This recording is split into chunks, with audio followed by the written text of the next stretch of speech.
Good evening, ladies and gentlemen. Welcome to the first edition of the Inter-Universities Debate, hosted here at WBS Television. We are proud to partner with Center for Constitutional Governance in Uganda to present the very first inter-university debate. And ladies and gentlemen watching us from the comfort of your office, your shop, your home, or the university, we have a set of universities in Uganda. I'll tell you, until this program started, I did not know how many they were, and they are quite a number. If I go through the whole range of them, there'll be too many, but by just show of the placards, ladies and gentlemen, in the gallery, the people are able to see which universities we have here. Ladies and gentlemen watching us from the comfort of wherever you're watching us, each placard you see represents a university in this gallery hall this afternoon. This afternoon is the first of up to 8 debates that we shall have on different themes of constitutionalism and governance, in which universities across this country will engage. Therefore, effectively, the youth of this country are engaging in matters of constitutionalism, in asking questions and putting answers to different questions on governance, on watching the law, on keeping the law, on how they are managed and governed, and asking questions on several issues. In this afternoon's premier debate on constitutionalism, we are dealing with challenges in the observance of constitutionalism in Uganda. Ladies and gentlemen, I will introduce the people that will premiere the debate today. And from Ndeje University, I have Mr. James Mugalu. Welcome, James. Next to James, I'll have Mr. Kalungi Clever from Makerere University Business School. In between them, I have Mr. Wasaja Nicholas from Mutesa One Royal University. And I have Mr. Wakabi Dominic from International Health Sciences University. And last but not least on the list is Mr. Ogweta Andrew Otto from Gulu University. And ladies and gentlemen, we will straight away embark. For you watching us, each of the debaters has up to 8 minutes to put their issues. In the first and the last minute of their debate presentation, they will not be interrupted. In the 6 minutes of their presentation, they are able to be interrupted by their colleagues on the panel. After the co-presenters' presentations, we'll open up the debate to the audience, and the audience will be able to put questions, to join into the debate, raise issues. Ladies and gentlemen, I have the honor of introducing the judges for this afternoon's debate. I will introduce the lady first, Mrs. Sophie Chagulanyi. Welcome, Sophie. Sophie is a researcher on governance, and she is a policy analyst. Alongside Sophie, I have Mr. Misha Nwabine from Center for Constitutional Governance. Welcome. And last and not least on the set is Mr. Kabumba Businje, a lecturer at Makerere University and an expert on constitutional law. Welcome. Ladies and gentlemen, we are ready to roll. Our order for debate this afternoon, we shall have the gentleman from Gulu University, Mr. Ogweta Andrew. After Andrew, we shall have Dominic from International Health Sciences University. Then we will have Clever Kalungi from MUBS, and from there we shall go to Mutesa One Royal University, Wasaja, and then we shall go to Ndeje University finally, that is Mugalu. Ladies and gentlemen, several questions that I need you to think about. Is the Constitution of Uganda supreme? By letter of the law, yes, it says so. By practice, the gentleman up here will answer us. The Constitution of Uganda decrees that we have three arms of state: the judiciary, the legislature, and the executive, with no order of preeminence over each other. Is that true in practice and execution? You'll tell us. Do we have rule of law or rulers of law in Uganda? There are questions on the parliament and legislation in this country. Are they doing you the job that you elect them to do? Do they execute it to your satisfaction? You can dwell on any laws out of parliament. And finally, a question that people watching you this afternoon will want to feel. When I was growing up, the Constitution was a mystical document that my people talked about. Every time they said the Constitution says. I thought the Constitution was the size of a table. The Constitution was very large. The Constitution was such a huge book. Ladies and gentlemen, how relevant is that Constitution to the ordinary people in this country? Is it as relevant as the bread and butter things to them? Andrew, you have the liberty to choose either of the podiums.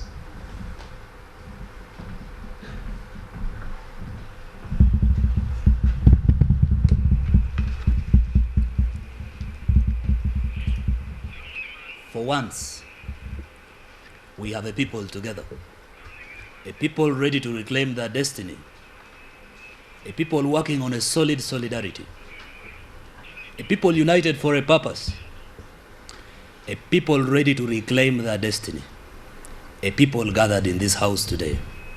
My name is Andrew Ogweta Otto, and I'm from Gulu University. In lieu of my presentation, I shall make key conceptual definitions of matters that we shall discuss. I shall set parameters of this debate. I shall also establish a status quo. I will bring in a plan and its implementation mechanisms, because I'm trying to drive this debate into a solution-oriented debate, not a reaction-oriented debate. And I'll lay out benefits. Indeed, a boil on the skin will not generate further infection on the skin when it is open and seen. And let me enter into a surgery of the questions at hand. Is the Constitution supreme in Uganda? There are a number of approaches to this. But what is the Constitution, first of all? To me, a Constitution is a framework of laws that guides a state on how it should be run. In some of its features, it should either be written or unwritten. It establishes people's power. It establishes the organs of government. And it clearly states their powers and their jurisdictions and boundaries of service. What then is the supremacy of the Constitution?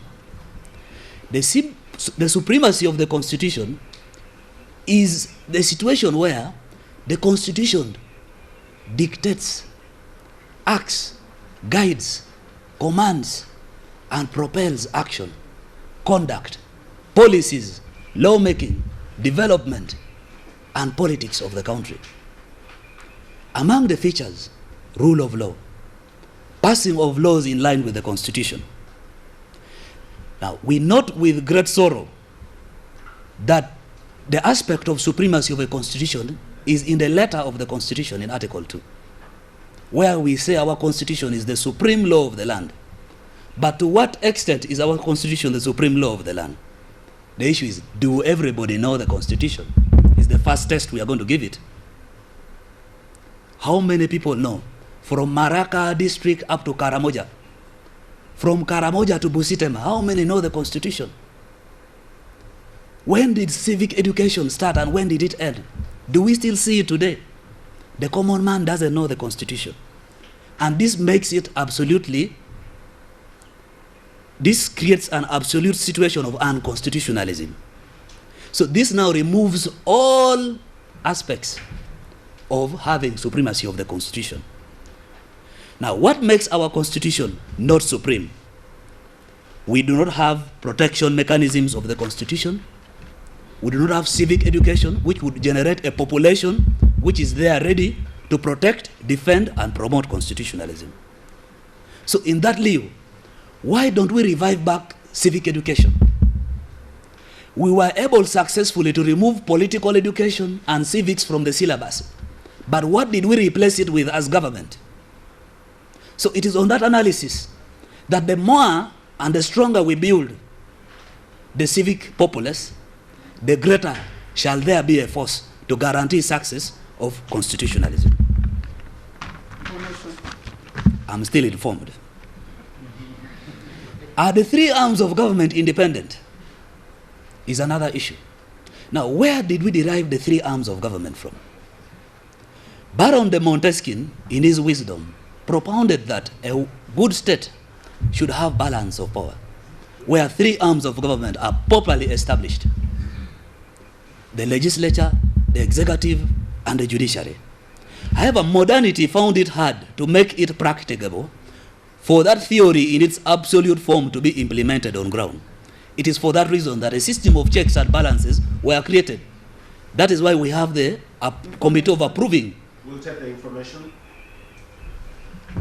Please take the alternate microphone.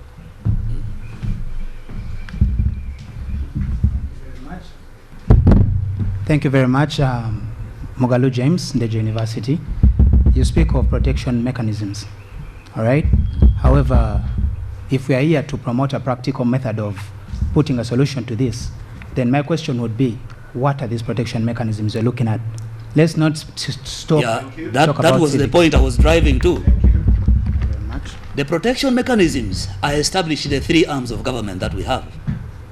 What happens if the legislature and the executives are in conflict, where the judiciary should intervene? That's the first mechanism of protecting the constitution that we have. Now, when we borrow precedent from our brothers and sisters in South Africa, there are other institutions that the constitution creates to protect interests, which are in the democratic principles and national aspirations of the people in the constitution. The human rights bodies, the civil societies.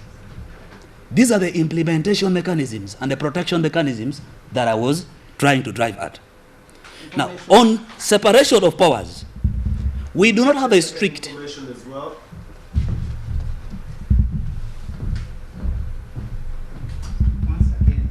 I need clarity on that, because I believe these very organisms, the very organs you're speaking of, are already in place. There is a judiciary, there is a legislature, there is the Human Rights Commission. All of these bodies are already in place. Please clarify on that for me. Yes, we have these bodies in place, and we are debating why they are not independent. We are debating why they are not independent. Why are we growing slowly is why we are debating. And we feel the more we give them the independence they deserve, the more efficient they become, the more developed we become as a country, the more we grow as a citizenry, the more the worries get out of our faces and we look at smiles in the new century we are living in.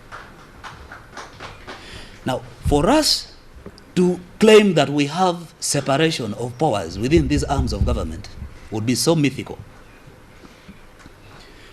Let us look at situations where the executive overrides its responsibility and jumps and encroaches to the functioning and the well-being of other arms of government. For all times, how many times have we had carcasses? How many times have we looked at a situation where the Approvals Committee of Parliament is called by the head of state of a matter which is of Parliament's interest?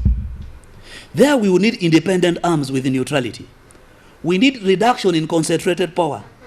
And protect these privileges, the heads of these institutions must be given the independence. For example, if the Speaker of Parliament is elected, they should resign their political positions so that we get more trust in the House.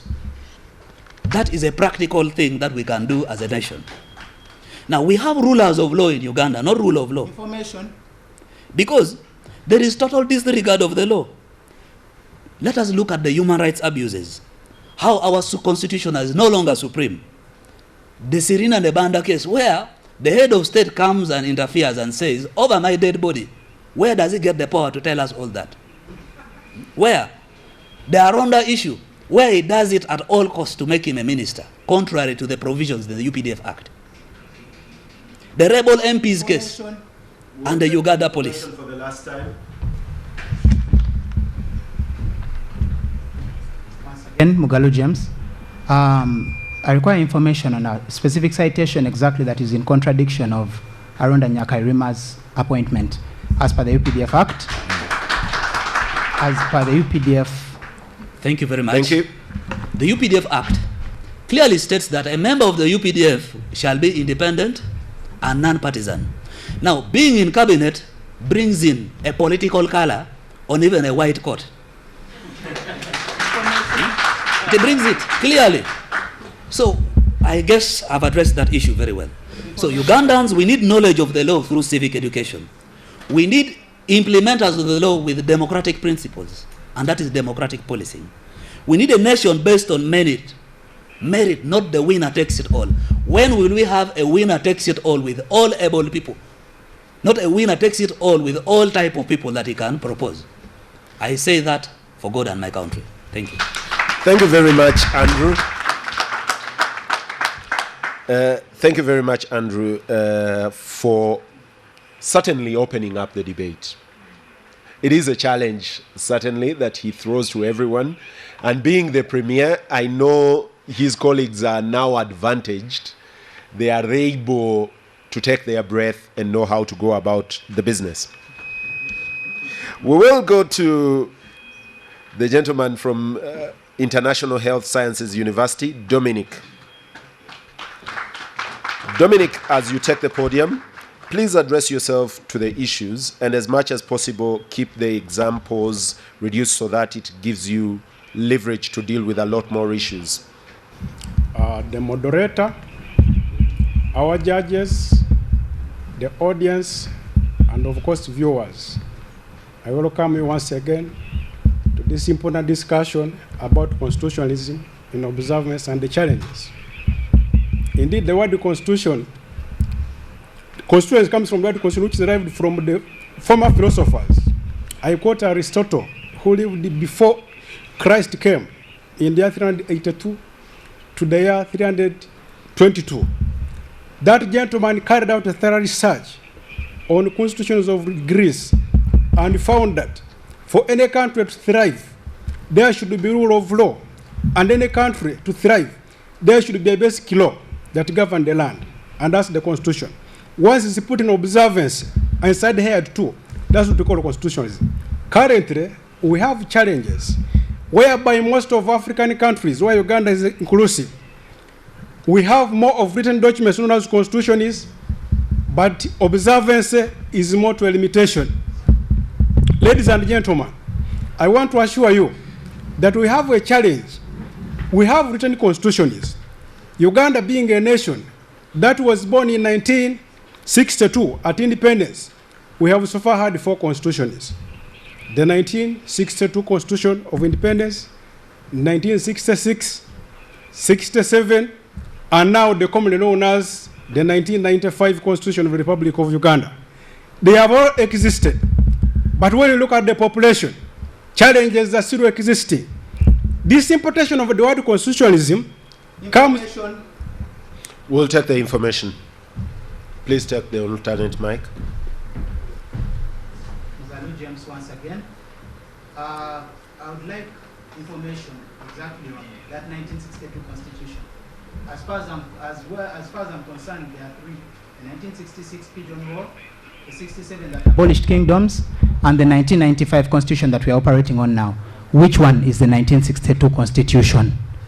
I'm happy that you have sought for information and you'll be informed. You have counter information coming. That constitution was debated in Lancaster and then Maruborden at... Dominic will take the second gentleman as well.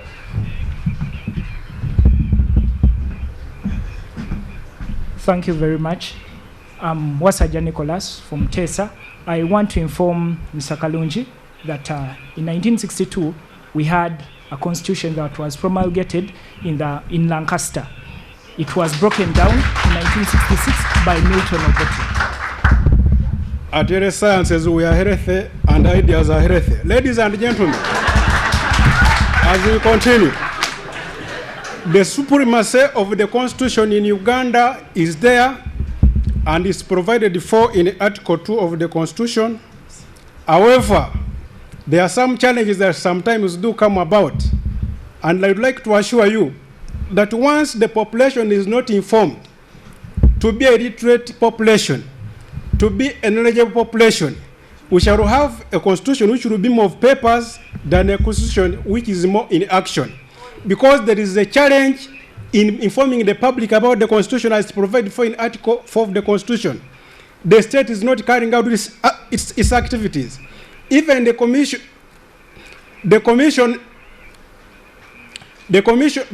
of Human Rights, it has a duty, as it is enshrined in Article 52 of the Constitution. It is supposed to inform the public. Second, we have a knowledgeable public about the Constitution. We have a supreme Constitution, but the public is entirely not aware about the substance of the Constitution. Ladies and gentlemen, about the three arms of the state, there is a challenge. The executive, the judiciary, and the legislature are in existence, but they kill the spirit of its initiation, according to Professor Daisy, where he inserted it, that for there to be rule of law, where Professor Daisy clearly puts that for there to be rule of law, there should be observance of the Constitution, human rights, and of also respecting of all arms of government. Now I say a problem, there is no independence of the organs of government according to how it is enshrined in the Constitution. Because as you can clearly say, once the President said when the legislature was planning to put across the parliamentary investigation as far as the Nevada death is concerned, and actually the executive said that over the dead body, he cannot allow that to happen. Secondly, when the Temple of Justice pronounced itself on the issue of treason, you saw what happened during the times of the black members. The black members surrounded, hence interfering in the works of the judiciary. So there is a challenge on that note. Therefore, ladies and gentlemen, the spirit which was put forward by Professor Daisy, the spirit which was put forward by the mothers and fathers of constitutionalism. You have information coming? Yes, Andrew? I have been able to listen to your spirited discussion, but I have not had any solution to the allegations you're making. Ideally, you are looking in front of the mind. Just be patient and I come to the point focused. Ladies and gentlemen, what I want to assure you at the moment, to ensure that there is effective separation of powers, where the executive will do its work, the legislature does its work, and then the judiciary, and a perfect check of balances, there should be reduction in the powers of the executive. A situation where the executive appoints the ministers, as it is enshrined in Article 113 of the Constitution, you realize that members of the executive are the same members who will go and sit in the legislature. In the evening, they're in the executive. In the morning, they're in parliament. You are going to see a fight, and nothing fundamental will take place as far as the spirit of separation of power is concerned. Second, ladies and gentlemen, the aspect of separation of powers. Dominic, did I miss you there? Dominic, did I miss you there? I missed the therefore.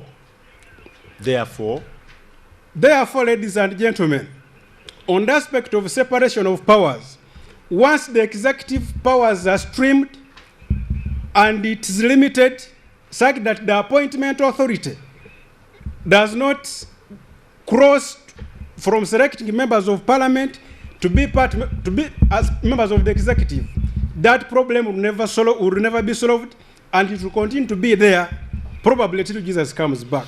Therefore, to solve a crisis, the executive should choose members of the cabinet to be not to be party to members of the legislature. Thank Therefore, you. the spirit We'll of take separation Andrew will be again. observed. Andrew has another point for you. I have again listened to your spirited discussion about separation of powers, but you are not giving us an analysis. How do you conceive the idea of Montesquieu? Do you take it in totality, or you take it from a relativistic point of view? When you look at Montesquieu and the points that he put down, you will come to prove that across the world, there is no nation that can conform to the teachings of Montesquieu. However, the spirits of checks and balances are the ones that I'm trying to put across for the population to understand. Therefore, to ensure that its checks and balances reduce on the powers of the presidents, empower the population such that we have an emancipative population. The population which will fight for its rights, the population which will fight for accountability, the population which will account the legislature to ensure that the legislature delivers. This takes me to the other point. Is our parliament still on track when it comes to prioritizing? This parliament, taking the numbers in the parliament,